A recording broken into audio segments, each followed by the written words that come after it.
আসসালামু আলাইকুম everyone, welcome to my channel. আজকে আমি শেয়ার করছি চুলায় তৈরি চকলেট স্পঞ্জ কেক। আর এই কেকটি তৈরি করা খুবই সহজ। এটি আমি চুলায় তৈরি করেছি।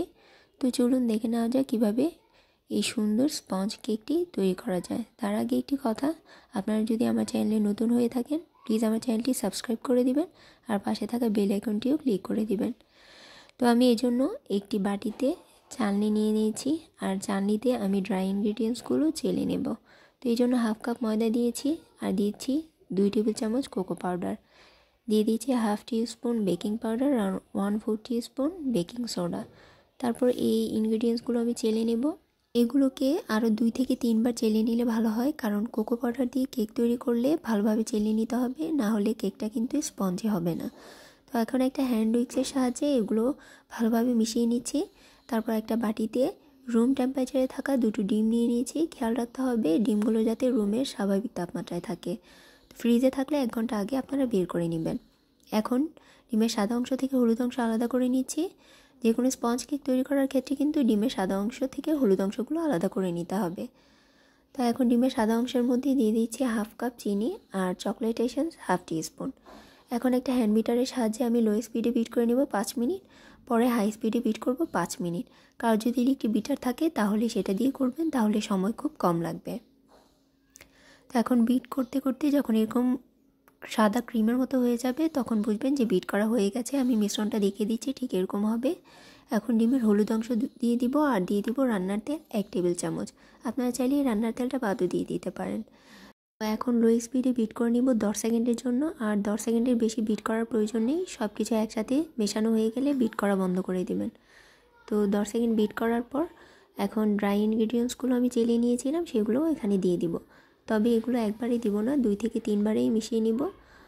আর 2 থেকে 3 বারই মিশিয়ে নিলে ভালো। এগুলো যদি তাড়াহুড়ো করে মেশাতে যান তাহলে কিন্তু ডিমের ফোমটা নষ্ট হয়ে যাবে। একটু আলতোভাবেই সবগুলো মিশ্রণটা দিয়ে ভালোভাবে মিশিয়ে নিচ্ছি। এটা একটু সময় নিয়ে করতে হবে। আমার ভিডিওতে দেখে নিশ্চয়ই আপনারা বুঝতে পারছেন যে কীভাবে মিশিয়ে নিচ্ছি। মিশ্রণটি মেশানোর সময় দুধ, পানি বা লিকুইড কিছু মেশানো যাবে না।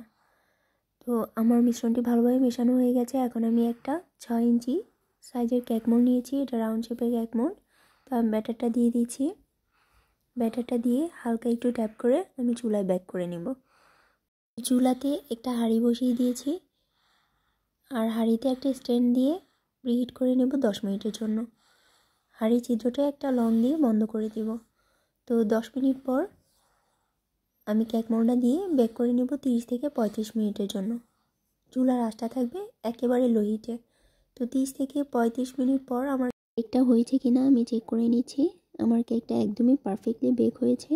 তো এখন চুলা থেকে নামিয়ে আমি ঠান্ডা করে নেব এবং রেপিং পেপারে উপরটা কিন্তু আমি ঢেকে রেখেছিলাম যাতে উপরটা ড্রাই না হয়ে যায়।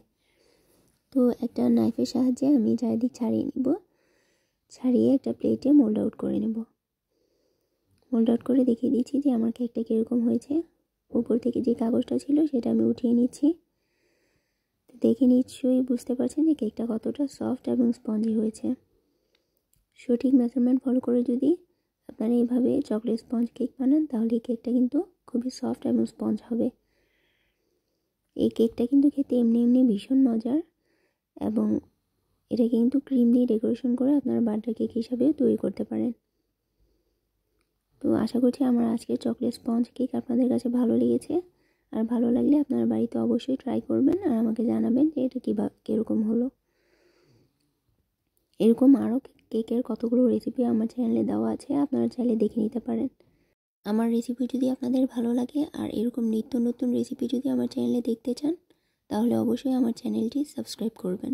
আর যারা অলরেডি সাবস্ক্রাইব করেছেন তাদেরকে অসংখ্য ধন্যবাদ। Thanks for watching. Take care. Bye by.